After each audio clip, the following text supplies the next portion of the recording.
Hemos logrado sobrevivir y a Dios gracias después de este terrible terremoto que sacudió el mundo entero. Y aquí estamos para seguirles informando. Dice, y cuando oigáis de guerras y rumores de guerras, no os alarméis porque es necesario que todo esto acontezca. Pero tranquilos, todavía no es el fin. Y he aquí una pregunta, si todavía no es el fin, entonces, ¿qué otras cosas vamos a tener que enfrentar? Que el Señor nos ayude, porque así como en Ucrania y Rusia en este momento ha habido suficiente devastación, han habido muertos, niños, ancianos y jóvenes han perdido su vida. Y si esto no es el fin, ¿qué esperas para prepararte? Guerras.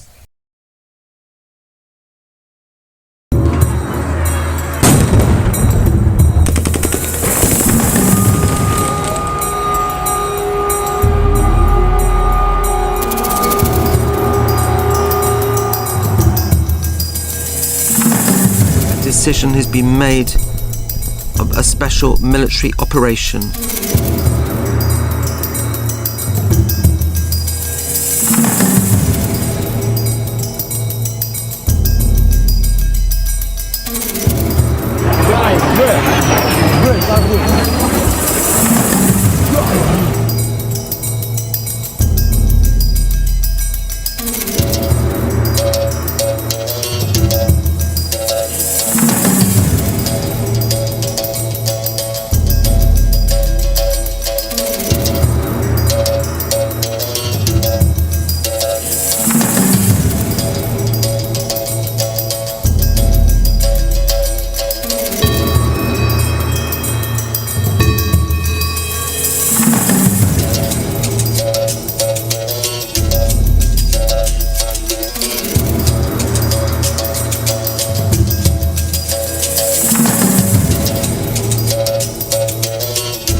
En la madrugada del jueves 24 de febrero, los tanques rusos cruzaban la frontera de Ucrania. Aquel día, las sirenas sonaban en la capital, Kiev, anunciando ataques aéreos. Desoyendo las advertencias de Occidente, el presidente de Rusia, Vladimir Putin, finalmente había ordenado la invasión. A mediados de agosto, esta era la situación militar de Ucrania después de la invasión de Rusia. Coloreado en rosa vemos las posiciones rusas al sur del país y también al este. Por ahora, la guerra está en un estado de cronicidad, se está prolongando en el tiempo en un empate estratégico de sumatoria cero que no le da ventajas a ninguno de los dos. Algunos lo llaman hasta un estancamiento estratégico porque Rusia no tiene la capacidad de fortalecerse con nuevas armas tan rápido, ni Ucrania tiene la capacidad de derrotar a las fuerzas rusas habida cuenta de la cantidad de tropas que ha perdido. Precisamente pérdidas es lo que ha traído la invasión. Veamos los datos hasta el 19 de agosto. La Oficina de Derechos Humanos de las Naciones Unidas estima que más de 5.500 civiles ucranianos han muerto y otros 7.000 han resultado heridos. Más difícil es cuantificar el número de militares rusos muertos en la invasión, porque las cifras varían, y mucho. Moscú admite que son más de 1.300. La OTAN estima de 7.000 a 15.000. Para Ucrania son más de 43.000. Y el gobierno de Estados Unidos asegura que superan las 75.000 bajas. La Agencia de las Naciones Unidas para los Refugiados estima que ha habido más de 11 millones de personas que salieron de Ucrania tras la invasión. De ellos, dice que más de 6,5 millones son refugiados. Si hablamos de pérdidas económicas, la peor parte se la lleva a Ucrania. La Escuela de Economía de Kiev estima pérdidas de 564 a 600.000 millones de dólares a causa de la invasión. Solo en infraestructura se estima que los daños superan los 100.000 millones de dólares. y se han perdido más de 4,5 millones de puestos de trabajo. Cuantificar las pérdidas económicas de Rusia tras las sanciones y la pérdida de mercados europeos, además del estadounidense, es difícil. Solo en la congelación de activos rusos en el mundo, la cifra ya alcanzaba el $1 billón, según el ministro de Finanzas francés, Bruno Le Maire. ¿Y qué depara el futuro? Es una guerra impredecible en el resultado, pero predecible en la continuidad de una agresión mutua permanente, sobre todo de Rusia hacia Ucrania, porque el señor Putin no va a ceder. Mientras Occidente sigue proveyendo armas a Ucrania, en especial Estados Unidos, con casi una veintena de paquetes de ayuda que suman más de $10.000 millones. Más armas para una guerra que 6 meses después de su inicio no parece tener un final cercano. Miguel Ángel Antoñanzas, CNN, Atlanta. La guerra en Ucrania ha acaparado toda la atención internacional durante los últimos meses. Pero hay otros conflictos armados que también están dejando víctimas y destrucción en el mundo y que han pasado casi desapercibidos. En este video te contamos otros 6 conflictos que están ocurriendo en el mundo al mismo tiempo que la guerra en Ucrania. Una dura guerra lleva asolando a Yemen desde hace 8 años, desatando una de las peores crisis humanitarias del mundo. Desde que comenzó el conflicto, 233.000 personas han muerto y entre ellas se cuentan 10.000 niños. Además, 4 millones de personas han tenido que huir de sus hogares y más de 20 millones necesitan algún tipo de asistencia humanitaria. En el conflicto se enfrentan las fuerzas leales del presidente Abdrabbuh Mansur Hadi y las milicias rebeldes hutíes que controlan una parte importante del país, incluyendo la capital Sanaa. El conflicto estalló en 2014, pero se recrudeció un año después, cuando una coalición dirigida por Arabia Saudita salió en defensa del gobierno de Mansur Hadi y comenzó una campaña aérea contra los hutíes. Desde entonces, el gobierno yemení ha recibido apoyo logístico y de inteligencia de Estados Unidos, Reino Unido y Francia.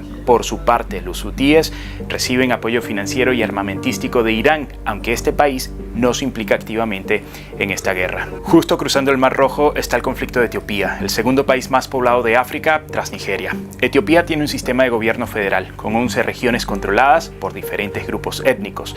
Una de estas regiones es Tigray, controlada por el llamado Frente Popular de Liberación. En 2020 hubo elecciones locales, precisamente en Tigray, pero el primer ministro Abiy Ahmed las consideró ilegales. Este fue el detonante de una guerra interna que enfrenta al ejército federal y a los rebeldes de la región de Tigray. Desde entonces, el ejército etíope, las milicias étnicas y las tropas de la vecina Eritrea luchan para expulsar al Frente de Liberación de Tigray, y ambas partes del conflicto han sido acusadas de atrocidades, con informes de asesinatos de civiles y violaciones masivas, según Amnistía Internacional. Además, el conflicto ha provocado que solo en la región de Tigray unas 900.000 personas vivan bajo condiciones de hambruna, esto según el gobierno de los Estados Unidos. Otro de los conflictos que más ha impactado en el mundo es el de Myanmar, en el que, según estimaciones de ONGs, más de 10.000 personas podrían haber muerto, mientras que un cuarto de su población requiere de ayuda humanitaria. Myanmar acarrea un conflicto que dura ya varias décadas, registrando tensiones políticas y étnicas que muchos califican como una verdadera guerra civil.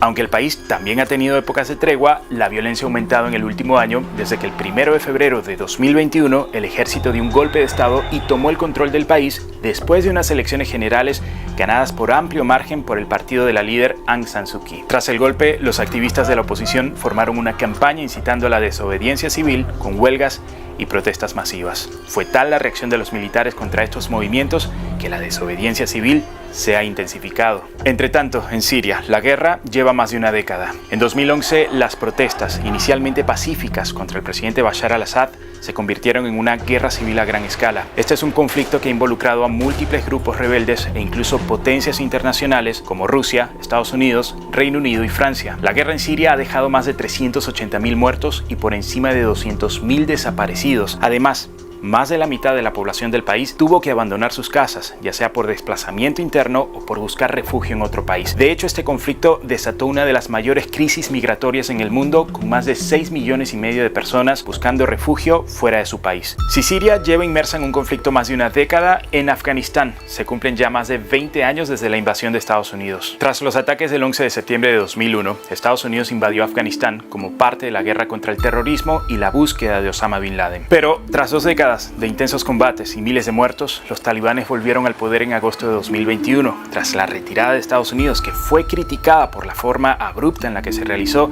y que condujo al colapso inesperado de las fuerzas de seguridad afganas, que por cierto, las tropas estadounidenses habían entrenado y financiado durante años. Aunque el nivel de violencia ha disminuido drásticamente, organizaciones no gubernamentales advierten que la situación humanitaria puede empeorar debido a las sanciones y al aislamiento impuesto por gran parte del mundo al régimen talibán. También hay una gran preocupación por el deterioro de los derechos de las mujeres en este país con el regreso de los talibanes al poder. Por último, destacamos la lucha en varios países de África contra los grupos yihadistas. Después de que el Estado Islámico fuera derrotado en Medio Oriente en 2017, los grupos islamistas consiguieron operar en países como Mali, Níger, Burkina Faso, Somalia, Congo y Mozambique. Destaca el caso del norte de Mozambique, donde ha habido una ola de violencia por parte de militantes islamistas con reportes de asesinatos, decapitaciones y secuestros, según grupos de derechos humanos. Incluso, el gobierno de ese país acordó recibir tropas de Ruanda y de la Comunidad de Desarrollo de África Meridional para luchar contra estas milicias.